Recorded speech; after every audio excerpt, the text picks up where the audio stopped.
Hello everyone, welcome to my YouTube channel English with fun. तो English with fun में हम क्या कर रहे हैं, स्पेलिंग रूल सीख रहे हैं। इसकी वीडियो मैं पहले 2 वीडियो अपलोड कर चुकी हूँ अपने चैनल पर। आपने जाकर नहीं देखी तो आप जाकर देख लीजिएगा। और इसके साथ साथ अगर आपको वीडियो पसंद आती है तो लाइक, कमेंट एंड शेयर करना ना भूलें। इसके साथ साथ चैनल को सब्सक्राइब करना ना भूलें, ताकि जैसे ही मैं कोई नई वीडियो लेके आऊँ तो आपके पास नोटिफिकेशन आ जाए। तो बच्चों, जब तक हमें स्पेलिंग रूल नहीं आएंगे ना, तब तक हम इंग्लिश को ठीक से लिख और पढ़ना बोलना नहीं कर पाएंगे।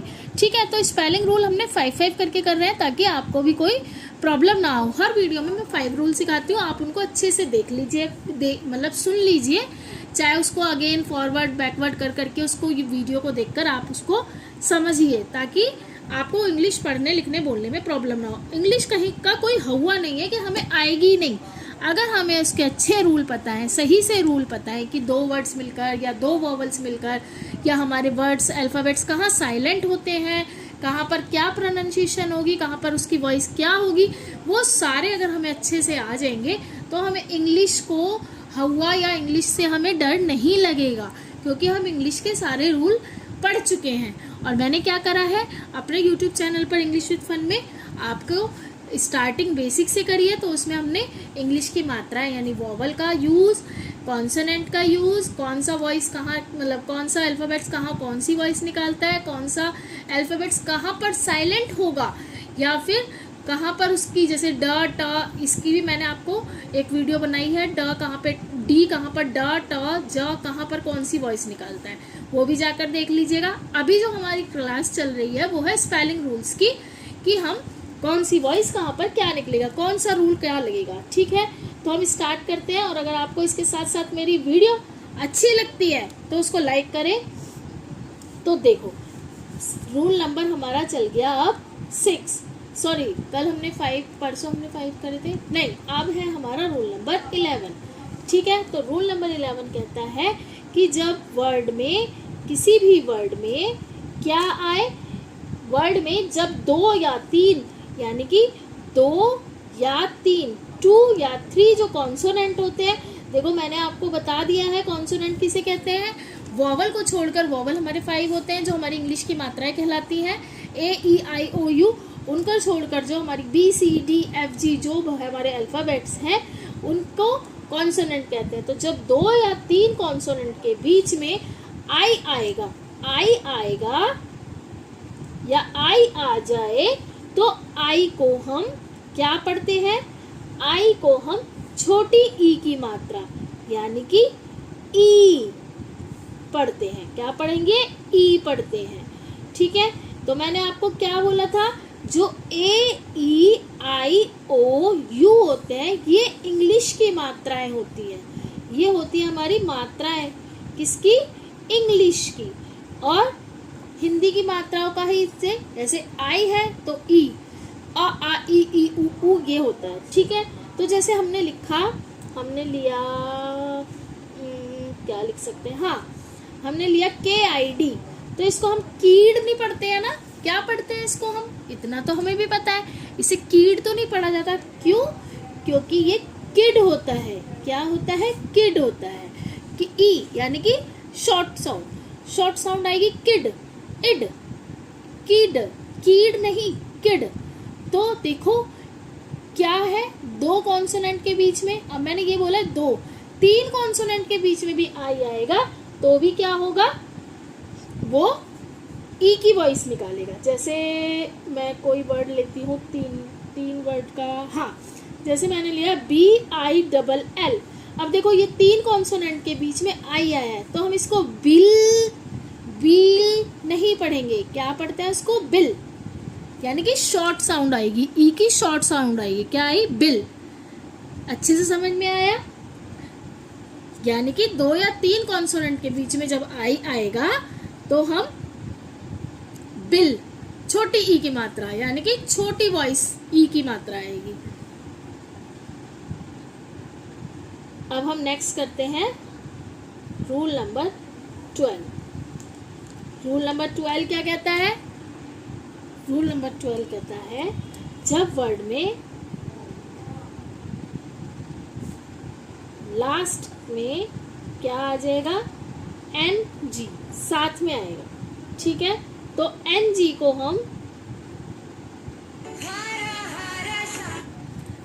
को हम क्या करेंगे, एन जी को हम ग पढ़ते हैं, क्या पढ़ते हैं, ग पढ़ते हैं। देखो आई एन जी लगते के साथ ही हम इसकी वॉइस क्या निकालते हैं, इंग। देखो जैसे हमने लिखा, क्या लिखा, सिंग। आपने कभी ये नोट करा है कि सिंग क्यों पढ़ा जा रहा है, क्योंकि एन जी जब आएगा तो हम इसको ग पढ़ेंगे। अब हमने देखो इसके आगे आई एन जी भी जोड़ेंगे ना, ऐड किया हमने सिंग के आगे आई एन जी, तो भी हम इसको क्या पढ़ रहे हैं, singing, singing, singing, singing, singing. तो आया आपको समझ कि हमने जब एन जी साथ में आता है तो क्या मोस्टली उसको गा पढ़ा जाता है। जैसे अब हमने लिखा रिंग, तो हम इसको अभी हम क्या है, अब इसे अगर हमें स्पेलिंग रूल नहीं पता होंगे, एन जी साथ में गा की वॉइस निकालते तो हम इसे पढ़ते हैं रिनग या रिनग या रिनज, ऐसे ही बोलेंगे ना। अगर हमें नहीं पता होगा तभी मैं कहती हूँ कि स्पेलिंग रूल्स हमें पढ़े याद होने ही चाहिए। जैसे हमने लिखा रिंग और किंग, या फिर हमने लिखा क्या लिखा हमने, strong, strong, S T strong, strong, यानी एन जी मिला तो ग की वॉइस निकलेगी। या हम लिखते हैं जैसे रॉन्ग, ठीक है। तो इसीलिए बोलती हूँ कि स्पेलिंग रूल आपको आने चाहिए। तो ये क्या है, यानी कि लास्ट में अगर एन जी आएगा, एन जी को हम ग, अंग, यानी ग, ग पढ़ते हैं, अंग, अंग मतलब रिंग। अब आप देखिए अंग, अंग की आवाज आ रही है, स्ट्रॉन्ग, बिंदी, मतलब एक। तो क्या देखा आपने कि वर्ड के लास्ट में अगर एन जी है तो इसको हम क्या पढ़ते हैं, देखो सिंग। अब देखो अंग, एक वॉइस आ रही है, अंग की बिंदी आ रही है और ग आ रहा है, तो ग नहीं, अंग और ग, अंग की बिंदी और ग। जैसे कि स्ट्रॉन्ग, इसे हमने क्या बोलेंगे, स्ट्रॉन्ग, अंग, एन जी आ रहा है, यानी कि अंग की बिंदी और ज, ग, सॉरी ज नहीं ग। रॉन्ग, तो आप देखेंगे कि अंग की बिंदी की वॉइस भी आ रही है ग के साथ, तो ग के साथ हम क्या प्लस कर रहे हैं, अंग की बिंदी। तो ये क्या हुआ हमारा rule number 2, strong, wrong, king, ring, ठीक है। अब हम करते हैं रूल नंबर 13।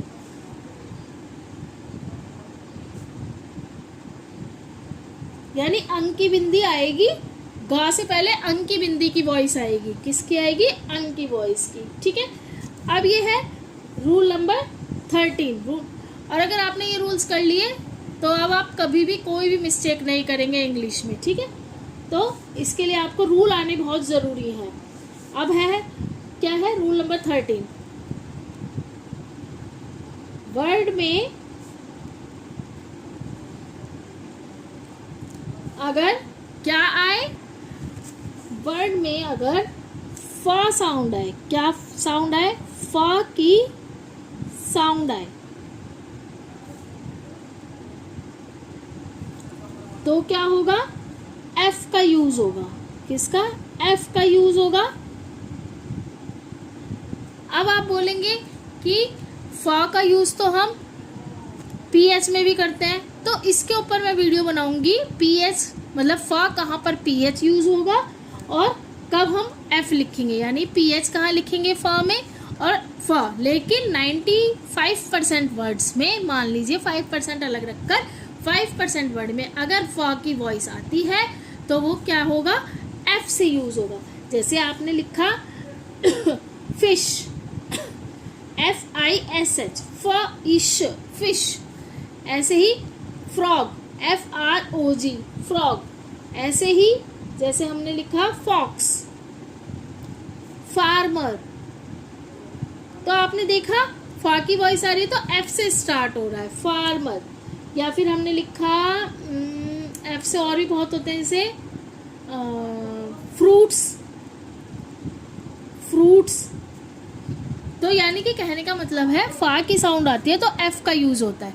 लेकिन 95% में 5% आप ये भी मान के चलें कि पीएच भी फा की साउंड निकालता है।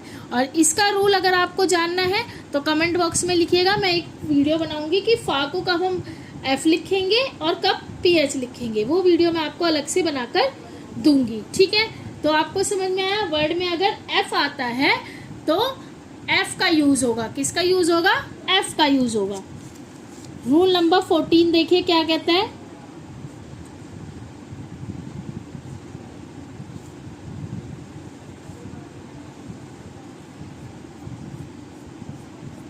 रूल नंबर 14 कहता है जब वर्ड में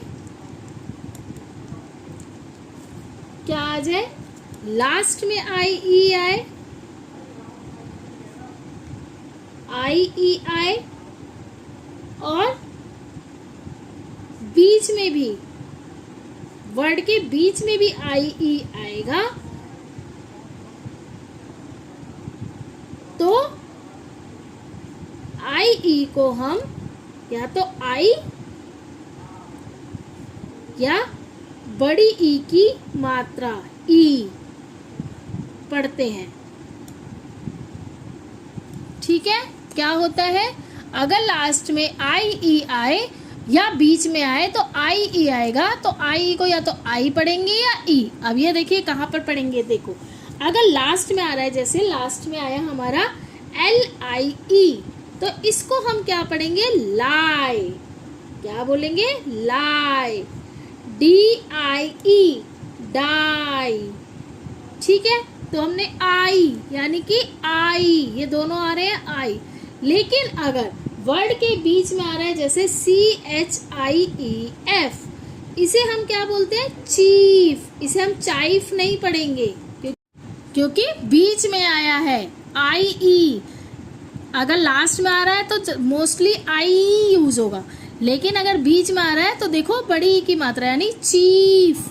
जैसे चीफ, या फिर हुआ S H I E L D, इसको चाइल्ड नहीं पढ़ेंगे, इसको बोलेंगे शील्ड। क्या बोलेंगे, शील्ड। तो आपको समझ में आया, यानी आई ई लास्ट में आ रहा है तो वो लाई, डाई, टाई कुछ भी है ना, आई ई यानी आई की वॉइस आएगी। लेकिन अगर आई ई बीच में आ रहा है तो क्या होगा, ई की वॉइस, शील्ड, चीफ। समझ गए आप? आई होप आपको समझ में आया होगा अच्छे से। नेक्स्ट देखते हैं रूल नंबर 15।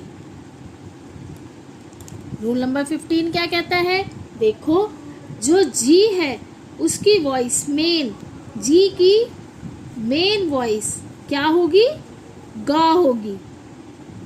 ग, जी की मेन वॉइस क्या होगी हमारी, ग। जैसे कि G A T E, gate. G O A T, goat. G L O W, glow. तो पता चला आपको, जी की मेन वॉइस क्या होती है, ग होती है। क्या होती है, और मैंने एक वीडियो बना रखी है जिसमें जी चेंज भी होता है, कभी ज होता है कभी ग होता है, इसकी वॉइस भी मैंने बना रखी है आपको। ठीक है, तो रूल नंबर 15 वो भी आपको मेरे यूट्यूब चैनल पर मिल जाएगी। ठीक है, तो आप उसे जाकर देख लीजिएगा।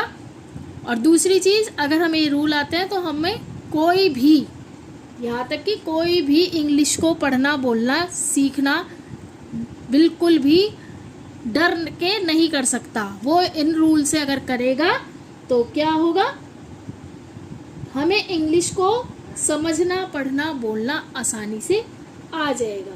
तो इसलिए इंग्लिश से हमें डरना बिल्कुल भी नहीं है। सिर्फ उसको क्या करना है, अच्छे से रूल समझने हैं, जिसके साथ हमें इंग्लिश अच्छे से आ जाएगी।